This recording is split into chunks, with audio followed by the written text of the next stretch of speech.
আমাদেরকে আঘাত করেন না, আমাদেরকে দুর্বল করে দিয়েন না। নিরাপদ থাকতে পারবেন না ভিতরে আপনারা। আমি তো বললাম আজকে দাঁড়ান, কে আছেন এই দাওয়াতুল মুসলিমিনের মধ্যে দায়ীদের পিছনে দাঁড়িয়ে রাষ্ট্রের বিরুদ্ধে লড়াই করার জন্য হিম্মত নিয়ে মাঠে নামবেন? কে আছেন? আসেন, আমরা আসবো। আপনি মুনাজারা ইসলাম মুনাজারা করেন, আপনারা বাতিলের মোকাবেলায় দালায়েলের বহস করেন, আপনারা আপনাদের মতো করে বহস করে যান।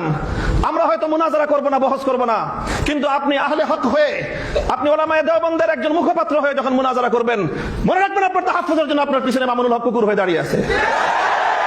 কাজে আমাদেরকে দুর্বল করে দিলে আখেরে আমরা সবাই ক্ষতিগ্রস্ত হব। আপনি আমাকে দারোয়ানের মর্যাদা দিলেন না চৌকিদারের মর্যাদা দিলেন, না আপনি আমাকে কওমি অঙ্গনের একজন পাহারাদার কুকুর হিসেবে মূল্যায়ন করলেন, সেটা আমার কাছে খুব বেশি বড় বিষয় নয়। তবে জেনে রাখেন, কুকুর হলো আপনাদের এই কাজের পাহারাদারি করার জন্য আমরা দাঁড়িয়ে আছি। আপনি মুনাজারা ইসলাম মুনাজারা করেন, আপনারা বাতিলের মোকাবেলায় দালায়েলের বহস করেন, আপনারা আপনাদের মতো করে বহস করে যান। আমরা হয়তো মুনাজারা করব না, বহস করব না, কিন্তু আপনি আহলে হক হয়ে, আপনি উলামায়ে দেওবন্দের একজন মুখপাত্র হয়ে যখন মুনাজারা করবেন, মনে রাখবেন আপনার তাহাফুজের জন্য আপনার পিছনে মামুনুল হক কুকুর হয়ে দাঁড়িয়ে আছে।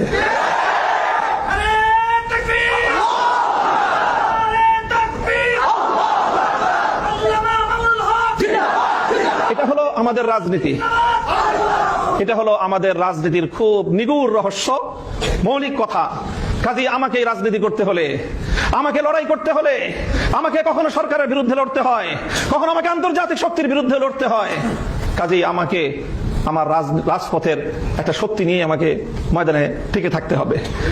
যদি আপনার পাহারাদার যদি বাড়ির গেটে না থাকে, ঘরের ভিতরে আপনি মূল্যবান সোনাদানা নিয়ে, অনেক মূল্যবান জীবনযাপন নিয়ে, আপনি আপনার পরিবার পরিজন নিয়ে, আপনি আপনার কলিজার টুকরা সন্তানদেরকে নিয়ে আপনি ঘরের মধ্যে নিরাপদ থাকতে পারবেন না। হয়তো আপনার পরিবারের ভিতরে যারা আছেন, ঘরের ভিতরে আপনারা যারা আছেন, তাদের তুলনায় আপনার পাহারাদারের মূল্য অনেক কম হতে পারে, কুকুরটার মূল্য অনেক কম হতে পারে, কিন্তু মনে রাখেন, ওই বাড়িতে দরজায় যদি কুকুরটা না থাকে, ঘরের ভিতরে আপনি নিরাপদ থাকতে পারবেন না। আমাদেরকে আঘাত করেন না, আমাদেরকে দুর্বল করে দিয়েন না। নিরাপদ থাকতে পারবেন না ভিতরে আপনারা। আমি তো বললাম আজকে দাঁড়ান, কে আছেন এই দাওয়াতুল মুসলিমিনের মধ্যে দায়ীদের পিছনে দাঁড়িয়ে রাষ্ট্রের বিরুদ্ধে লড়াই করার জন্য হিম্মত নিয়ে মাঠে নামবেন? কে আছেন? আসেন, আমরা আসবো।